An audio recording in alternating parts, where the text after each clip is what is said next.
Qué gusto amigos, ¿cómo están? Muy buenas tardes, estamos aquí en Estelar 997 FM en tu podcast de Sin Codificar, como todas las semanas, como todos los días jueves, estamos en vivo, exactamente son las 4 y 5 de la tarde, acá en la capital del Ecuador, en nuestro estudio B, está lloviendo.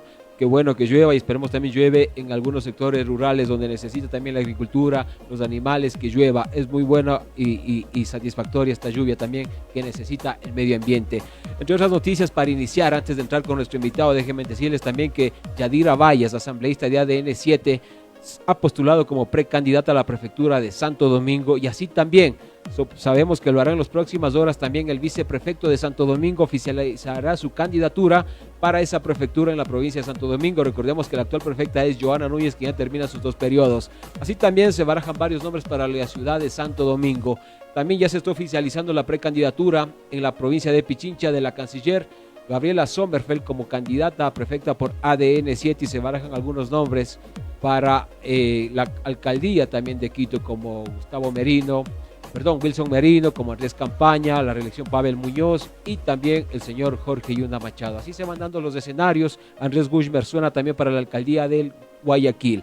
Vamos viendo qué pasará en los próximos meses ya, que estamos próximos a una elección seccional. Estamos en vivo, nos pueden ver en nuestras páginas web, en Facebook, en TikTok y en YouTube. Y nuevamente volver a ver los clips que se transmitirán también en nuestro sitio web Radio Estelar 997 FM y en nuestras diferentes plataformas digitales. Hay un tema que todos están hablando, se cumplió el primer año de gestión del gobierno, 2 años ya de estar en el poder. Recordemos que por una muerte cruzada, él sucedió en el poder al expresidente Guillermo Lasso. Y un tema muy importante que hablar es el crecimiento económico y el crecimiento y las fuentes de empleo. Tengo algunas estadísticas. Se dice que en el 2026 y 2027 el incremento del PIB será del 2,5%. También se dice que el crecimiento económico, según el Banco Central del Ecuador y el Banco Mundial, el crecimiento económico del Ecuador será del 0,7%, algo mínimo si consideramos que en el 2025 el incremento fue mucho mayor. Y esto hace también que el empleo pleno simplemente del 100% tengan un 30% y lo demás sea empleo informal. Para este tema vamos a hablar con un docente, con un académico, todos lo conocen, es analista económico, trata de ser muy objetivo, brinda muchas entrevistas. Bueno, entre sus cargos académicos es doctor o PhD en economía por la Universidad Complutense de Madrid, es docente universitario en la Universidad Central del Ecuador. Señores y señores, doy la bienvenida al doctor Santiago García Álvarez. Doctor, muy buenas tardes, qué gusto. Hola Omar, gracias por invitarme, un gusto estar aquí en Radio Estelar. Bueno, y vamos a evaluar un poquito cómo está la situación económica para todos los ciudadanos. Claro que sí, estimado doctor. Y consultarle algo, yo lo he escuchado a usted en algunos análisis, estudios que usted ha hecho desde la academia, que el Ecuador va a tener un crecimiento, no muy amplio, pero un crecimiento 2026-2027. Que de pronto, tratando de ser optimistas, podemos decir que es muy bueno, pero la pregunta ¿es suficiente ese crecimiento económico para estabilizar la economía del país y es suficiente también ese crecimiento económico para que exista más empleo formal y se creen nuevas oportunidades de trabajo para los profesionales? Bueno, esa ha sido mi inquietud, Omar, el tratar de, digamos, poner en la mesa del debate el tema del crecimiento económico del país. Léase la producción nacional de Ecuador y léase el tema del empleo, que al final del día es lo que a todos nos interesa. Omar, sabemos que el 2025, dato real, la economía se expandió 3,7%, luego de una caída de menos 2% en el año 2024. Hasta ahí todo el mundo sabe, entiende que hubo una recuperación en el 2025, como digo, yo diría importante, ¿sí? Aunque contabilizando, como digo, después de una caída muy fuerte de la economía, menos 2% en el 24. Ahora, el 2025 hasta el 2029 sí existen las proyecciones hechas por el propio Fondo Monetario Internacional de una parte y también proyecciones del Banco Central del Ecuador, que nos ubican en un escenario que yo les llamo un escenario base, un escenario medio, y este escenario nos dice que desde el 26, este año, hasta que termine el gobierno del señor Noboa en mayo del 29, la economía crecerá, lo que acabo de decir, 2,6%. Ahora, ¿eso es mucho, es poco, es bastante? yo lo califico de un escenario medio, ¿sí? No es para ilusionarnos, no es una tasa de crecimiento de la producción nacional que inmediatamente a todos nos ponga casi satisfechos y esperanzados que luego eso se traduzca en un crecimiento considerable de empleo. No es eso, no es eso, no es ese el escenario.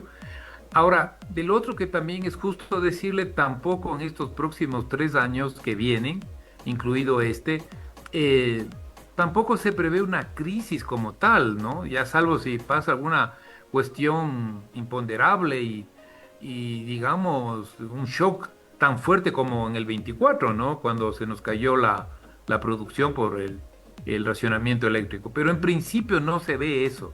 Entonces, Omar, resumo de esta manera, me parece que no es suficiente, que es un crecimiento medio, bajo, que no va a permitir una expectativa fuerte de ventas de grandes crecimiento, de gran crecimiento económico, ni tampoco que podamos pensar, por ejemplo, que el empleo adecuado tenga una variación muy importante durante estos años. Si no, seguirá en el punto, el dato exacto es 37% de los ocupados están en el sector adecuado. Y el resto se encuentra un 3% desempleado y 6 de cada 10 ecuatorianos en los mercados informales del trabajo. Entonces, Omar, va por ahí la respuesta. Sí, yo creería que es muy importante, he insistido muchas veces en mis redes sociales, de que tomemos conciencia, ¿sí? Porque y qué bueno que podamos conversar contigo, porque esa es la realidad, digamos, eso es lo que está marcada, dadas las condiciones actuales y posiblemente futuras, digamos, ¿no? Sobre eso deberíamos discutir. Bueno, los que digan, levanten la mano, sí, está bien y estamos tranquilos, aquellos que dicen no sirve para nada, o aquellos que se puede decir, bueno, este es un escenario medio, pero ¿qué más se podría hacer, no? Eso un poco es mi inquietud también una vez que se explica, y como lo he explicado, esta situación actual y futura de la economía ecuatoriana. Sí, importante también, tengo unos datos, no sé si es que de pronto se han modificado. Yo tengo que el empleo adecuado es del 32,1% en Ecuador, el desempleo es del 0,9% y la informalidad es del 56,3%. Súper alta la Sí. informalidad, y vemos también que para ocupar plazas de trabajo los nuevos jóvenes lamentablemente se les hace muy difícil, y si encuentran un trabajo no cobran la remuneración que se merecen como profesionales o están dedicados a una actividad a la que para ellos no estudiaron. Y en esa misma línea, doctor, yo quiero preguntarle, es alarmante, a diferencia de países como Colombia, Chile, países como Perú, que tienen una gran inversión extranjera, y considerando también su inestabilidad política, pero ellos no dejan de tener un banco central sólido, fuerte como Perú, y hace que la inversión extranjera sea apetecible para los países. En Ecuador es alarmante que prácticamente en estos últimos años la inversión ha sido nula. ¿Qué tanto afecta esto también a la economía del país, considerando de que solo estamos ahorita nosotros también viviendo de lo que mandan las remesas nuestros migrantes del extranjero? ¿Qué tanto afecta y qué tan alarmante es que no existe inversión extranjera en nuestro país, doctor Santiago? Bueno, yo creo que una de las variables importantes para provocar mayor producción nacional, para que, como acabo de mencionar, el Producto Interno Bruto del país crezca más rápidamente, que a todos nos interesa, una variable clave es la inversión. Y la inversión tiene dos puntos, digamos, una inversión privada y una inversión pública. La inversión privada puede ser extranjera y puede ser nacional. Durante el 2024 y estos últimos, el 23, el 24, la inversión nacional no creció. No creció porque el 23 estábamos en un tema de un conflicto político, la muerte cruzada, etcétera, y eso crea incertidumbre, lo cual no estoy diciendo si se hizo bien, se hizo mal. Al final del día pues hubo cambio de gobierno y fue electo el presidente actual. Pero eso repercutió mucho y ha repercutido mucho en la inversión. Y los años cercanos al 23, me remonto al 2021, estábamos entrando y saliendo de la pandemia. Entonces, Omar, la variable inversión en el país no logra estabilizarse y ser fuerte, que se requiere para un crecimiento sostenido. En ese contexto, la inversión extranjera se ha reducido, yo digo, para el café. Es decir, no alcanza para mayor cosa. 22, 23, 24. Este año que terminamos el 2025 sube de 350 millones de dólares y el 25 se eleva a 1.200 millones de dólares. Entonces, claro, se ha destacado como una gran inversión y claro, es el triple del año anterior, pero si comparo la inversión extranjera, los 1.200 millones de dólares, que de por sí ya se muestran y el gobierno ha dicho, pero miren, hemos sido exitosos en atraer inversión extranjera. Pero si lo comparamos con como bien tú lo mencionaste ya, con las remesas de los ecuatorianos desde el exterior, llegó el año 2025 a 6.800 millones de dólares, que es 4 veces los 1.300 millones de inversión extranjera. En buena hora que se haya recuperado, digamos, ya el 2025, pero no es pues el monto que el Ecuador necesita, ¿no? Y ahí podemos desagregar un poco más el tema de la inversión extranjera. No ha habido posibilidad de que el 2025, por ejemplo, se concrete la inversión extranjera en petróleo. Y hoy lo estamos viendo el resultado. No es posible capturar más renta petrolera vendiendo más petróleo por el simple hecho de que no tenemos más producción petrolera. Y la producción petrolera se hace con inversión. Se hace con inversión para que los pozos petroleros funcionen, para encontrar nuevos pozos que generen el petróleo crudo. Eso no hemos podido hacer en los últimos años y ahí tenemos, por ejemplo, hoy en pleno auge de los precios del petróleo y el precio para el Ecuador está alrededor de $90, cuando se presupuestó cercano a los $60. Pero no podemos aprovechar eso porque la inversión no ha fluido. Sí, digo yo, rescato la inversión nacional. El 2025, como que la gente económico, los actores económicos dijeron, bueno, ya el 24 fue una desgracia por el tema eléctrico, pero el 25 va a ser un buen año. Y así se expresó, porque sí hubo una recuperación de la inversión nacional. Creo que la gente también estaba desesperada porque quedamos muy mal parados después ¿no es cierto?, después de esos años, de esos meses muy duros del racionamiento eléctrico. Entonces, Omar, inversión el país necesita. Necesitamos multiplicar por 4, por 5 esos 1.200 millones de dólares. Si no, no tendrá un impacto fuerte, ¿sí? Evidentemente, si sabemos que la inversión viene a temas mineros, viene un poco a los temas petroleros, se sabe que también se están haciendo reinversiones, muchas del dato que estoy dando ha sido reinversión, es decir, tal empresa extranjera, en vez de sacar las ganancias hacia afuera, entregar a su casa matriz, vuelve a invertir. Eso se contabiliza también como nueva inversión. Bueno, eso está bien, pero necesitamos un esfuerzo tremendo en política pública, en política económica, para que podamos decir, al menos, no creo que podamos llegar al nivel colombiano, es un país de 50 millones de personas, o sea, y Perú está alrededor de unos 22 millones de habitantes. En fin, pero sí creo que el mensaje es el adecuado que estamos comentando. Se requiere más inversión extranjera, se requiere sostener la inversión privada que ya mostró resiliencia, mostró ganas de salir adelante durante el 25. Esos procesos son los que hay que encontrar mecanismos para que no sean, ¿no es cierto?, solo el 25, sino podamos proyectar hasta el 2029. Dadas las cifras que mencioné, no se esperaría un gran comportamiento de la inversión del 26 al 29, y eso es lo que quizás explica el crecimiento bajo proyectado que lo acabamos de mencionar. Entonces, Omar, las piezas hay que irlas, es como un puzzle, ¿no? Hay que irlas poniéndole aquí, acá, juntándolas para poder entender, ¿no? Creo que es una de las causas para entrar en escenario medio que yo les llamo, ese escenario base, Ajá. que no nos anima ni nos pone alegre. Tampoco hay que decir estamos a punto de caer en una recesión. No, es un escenario, como digo, medio. No nos ilusiona, pero tampoco nos lleva a una crisis netamente de caída de la producción. Y uno de los indicadores, muy bien, y lo acabamos de comentar, es el tema de la inversión, tanto nacional como extranjera. Doctor, pero sin embargo de eso nosotros también, si somos un poco ya analíticos y hacemos una autoconciencia y una autocrítica, de hecho no es que el país viene desde la pandemia. De hecho, si nosotros vemos cuando hubo esta transición del cambio entre Lenín Moreno y Rafael Correa, del 2017 en adelante, que hubo consultas populares, que hubo reformas constitucionales, que hubo cambio de autoridades, y después de eso vino el paro del octubre del 2019, después vino la pandemia, después vino el paro del 2021 al expresidente Guillermo Lasso, después vino también la muerte cruzada cuando se disolvió la Asamblea Nacional. De hecho, nosotros, doctor, como país venimos arrastrando esto ya cerca de una década, que tenemos una inestabilidad política y jurídica. Y a ese punto yo quiero preguntarle, que esto hacen varios analistas económicos del país, porque obviamente yo escucho a analistas económicos que obviamente deben beneficiarse del gobierno, porque dicen que lo que el mayor logro del gobierno es que ha subido el IVA.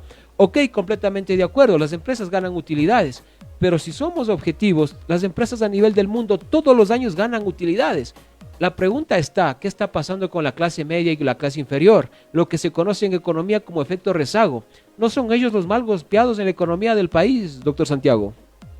Bueno, ahí entramos a los temas ya de fondo, ¿no? Yo tengo un dato que lo mencioné en mis redes sociales. Yo diría que hay que mirar la economía desde el 2015. 2015, 2024, con todo muy buen resumido, como tú lo has hecho, el resumen que has hecho de los procesos políticos. Repito, 2015, 2024, la economía apenas creció a 1.5. Entonces ahí eso se explica por qué el mercado de trabajo no se ha dinamizado, por qué estamos atrapados. 3 ecuatorianos son formales, el resto a la informalidad o está desempleado de manera abierta. Es eso, 2015, pero ya ves, ahí sí hay que irnos unos añitos atrás.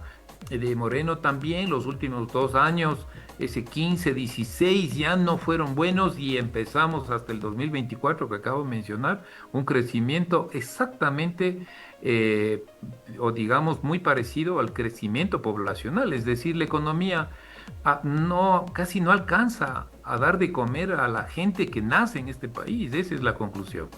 Ahora, sí ha habido, digamos, el último dato que hay que ser un poco objetivo, el último dato de pobreza, claro, el gobierno lo dijo, pero lo dijo así, con toda la fuerza, sí se redujo un par de puntos la pobreza por ingresos, midiendo la pobreza de manera anual al 2025, y también se redujo un par de puntos la pobreza extrema. Eso es cierto, pero ¿cómo podemos cantar victoria, por ejemplo, cuando la pobreza en el sector rural llega al 60%? Total. Es decir, el promedio nacional de pobreza está alrededor de ese 30%. Pero cuando desagregamos al nivel rural, resulta que tenemos un 60%. Entonces, claro, son procesos de mediano y largo plazo, ¿no? No es que somos pobres desde ayer, es un proceso largo, extenso, de lo que significa la posibilidad de tener vida digna en este país. Y para las mayorías, las masas, cada vez se les vuelve difícil tener esa posibilidad, como digo, de vida digna, ¿no?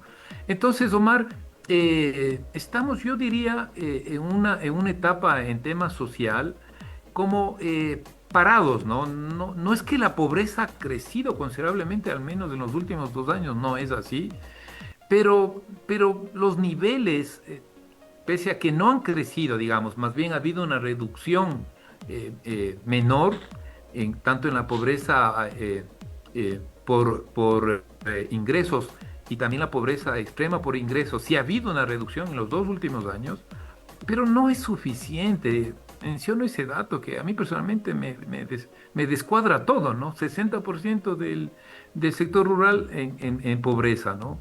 Entonces, Omar, yo lo que creo, para resumir y que el ciudadano que nos está viendo, oyendo, se haga una idea, o sea, la economía tiene un comportamiento bastante mediocre, bastante medio, y los resultados de eso también son medios. Eso quizás es la conclusión, Omar, porque si no el ciudadano lo vamos a comentar, pero se dice que bajó la pobreza, pero el crecimiento va a ser del 2,6, no parece malo, al final, ¿qué mismo? Quizás ahí, y por tu pregunta, pues lo podemos redondear esa idea. Es bastante mediocre el comportamiento macroeconómico del Ecuador y los componentes sociales a su alrededor también no es que sean así de crisis absoluta, pero también son bastante mediocres, diría yo, como los datos que acabo de mencionar, que tampoco podemos decir que nos deje tranquilos, ¿no?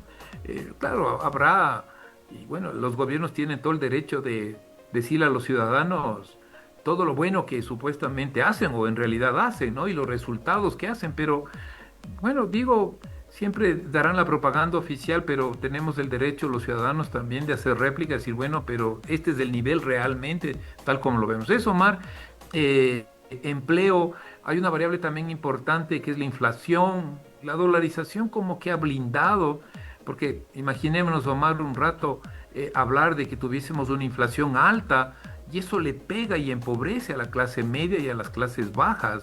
Pero la inflación del año anterior llegó al 2%, la proyección que se está haciendo para este año con incremento de combustibles será un poquito más del 3%, que bueno, no es tampoco una tragedia, ¿no? Entonces, creo que ahí redondeo la idea, ¿no? Es una economía así en términos medios, con impactos sociales medios, no tan desesperantes, pero tampoco nos ilusiona. La inflación, si es del 3% en una crisis global, ¿no? Por las guerras y que han subido los combustibles, si es del 3%, tampoco no es pues una inflación que nos asuste y nos ponga contra la pared.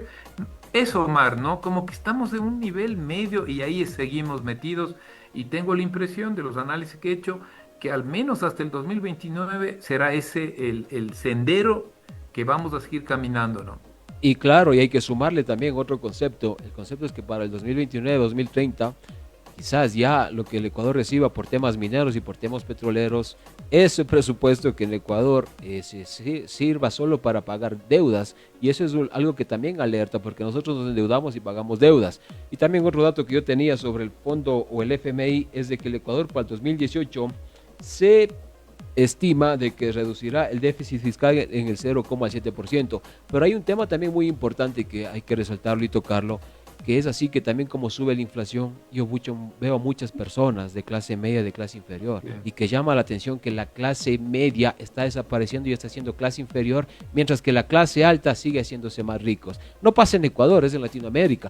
Y algo que quizás no se está hablando es de que quizás se sentía un colchón desde el 2018 al 2026 de que hay una estabilidad o se puede sobrevivir con la inflación, considerando que la canasta básica está en $813.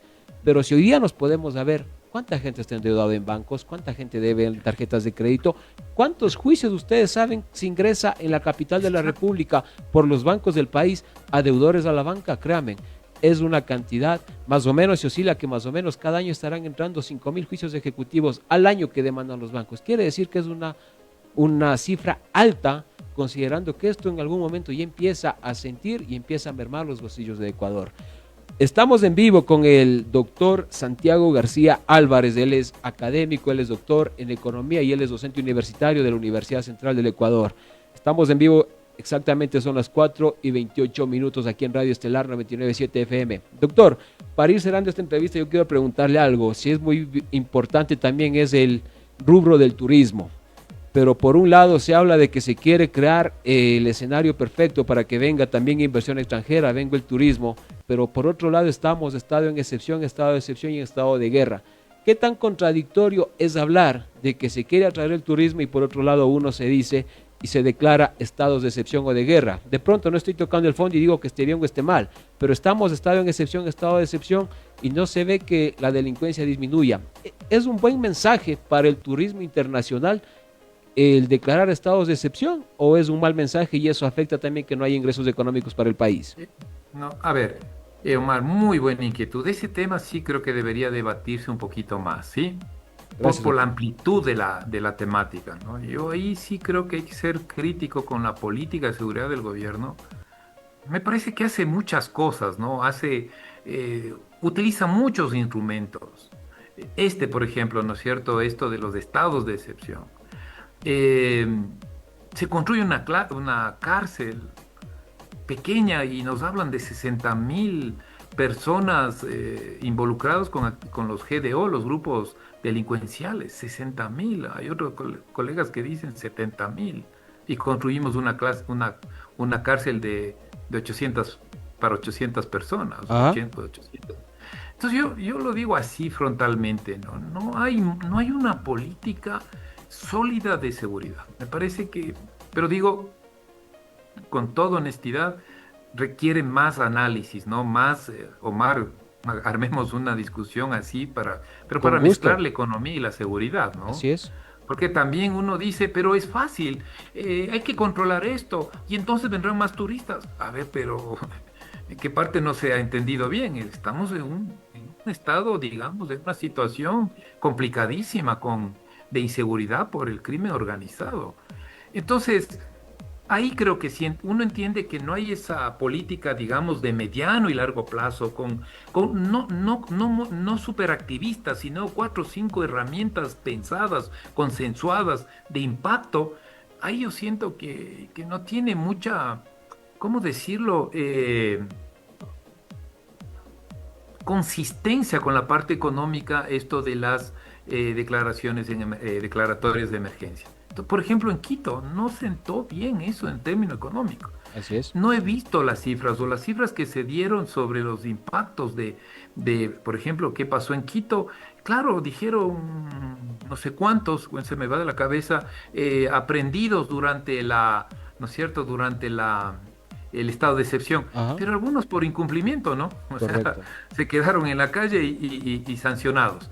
Pero no es el dato que nosotros necesitamos. Y mira, ¿Y cuánto fue el costo económico, doctor? Eso también hay que exactamente ver. Y con eso. los feriados que hemos tenido en mayo, fue alarmante. Ya.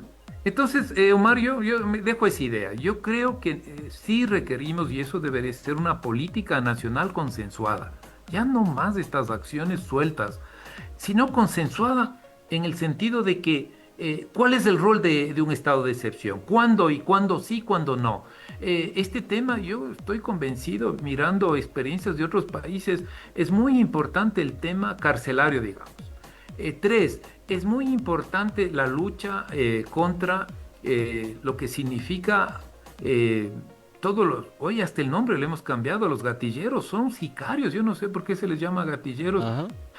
Debemos usar ese nombre horrible, ¿no es cierto?, detestable que es ser, ¿no es cierto?, un asesino, ¿no es cierto?, que mata por un precio X. Entonces, Omar, me parece que va por ahí este análisis, ¿no? Lo económico requiere que la política de seguridad sea más integral. Creo que ahí redondeo mi idea y ¿sí? Y quiero ser directo en eso, ¿no? No políticas en donde son un poco desarticuladas, en algunos casos también son inconsistentes, ¿sí? No tiene por qué ser igual. Creo que se requiere, y termino esta idea, Omar, también diferenciadas. De pronto, dolorosamente, no es lo mismo Quito que Guayaquil. O sea, sin decirlo nada en especial, simplemente no es cierto, no somos de pronto la misma realidad, ni cómo opera la delincuencia, ni cuáles son los mismos mecanismos, si usan Y los mismos o doctor, no. y Entonces, le Omar, hago, creo que va por ahí, y ¿no? doctor, solo le hago un pequeño paréntesis, y es que ese es el error que tenemos también varios ciudadanos, que creemos que Cotopaxi y Tungurahua es igual que Quito. Consideremos que si Exacto. no se siente mucho el golpe en Quito, nos guste o no, es por la gran cantidad que tenemos de burocracia, porque aquí están concentrados los ministerios, la Asamblea Nacional, Presidencia y el municipio. Ajá. Imagínese usted en provincias que no hay este nivel de burocracia. De acuerdo, entonces, Omar, ahí estoy de acuerdo contigo y creo que el mensaje ha sido ese, ¿no? Necesita el Ecuador empatar dos grandes procesos. El proceso de seguridad, la política nacional de seguridad integrada, con diferenciación caso a caso, ¿no es cierto?, en función de las realidades socioeconómicas, culturales de las diferentes provincias. Y yo critico, ahí sí falta una política nacional de reactivación económica más fuerte, ¿no? Una política productiva que nos conduzca y que digamos, bueno, el turismo es tan importante en el Ecuador que empata con la política de seguridad y nos va a generar un par de millones o medio millón de nuevos empleos. Eso falta, Omar. Buen punto, ¿ah? Excelente, Creo el doctor. mensaje sí, es importante el que acabamos de dar. Si no, no habrá solución, Omar. tendremos una entrevista parecida en 5 o 6 meses y tendremos que decir, bueno, seguimos casi igual, ¿no? La economía medio creciendo, el empleo ahí, algunos que todavía nos sostenemos en el mercado formal y una gran masa incrementando los sectores informales. Creo que el mensaje sí es válido, ¿no? Necesitamos políticas de mediano y largo plazo y ojalá así debería ser, consensuadas para también la ciudadanía. Tenemos que asumir responsabilidades. Señores y señores, estamos en vivo con el doctor Santiago García Álvarez. Él es economista, él es docente universitario en la Universidad Central del Ecuador y hablamos cómo está la economía fiscal de nuestro país, cuánto va a haber el crecimiento económico, el crecimiento del PIB. Ustedes han escuchado la gran explicación que nos ha dado el doctor Santiago García. Doctor Santiago, estamos en vivo, agradecerle también por su tiempo. Radio Estelar es su casa, esperamos tenerle en una próxima oportunidad y esperemos estos indicadores económicos mejoren, doctor. Quiero agradecerle también por su tiempo. Gracias, Omar, a todos los oyentes, a la gente que nos ve en Radio Estelar, un abrazo y nada, nos toca seguir en esta vida tratando de salir adelante, no tenemos otra opción. Muchas gracias, doctor, por su excelente criterio. Perdón, no te escuché, Omar. Muchas gracias, doctor, por su excelente criterio.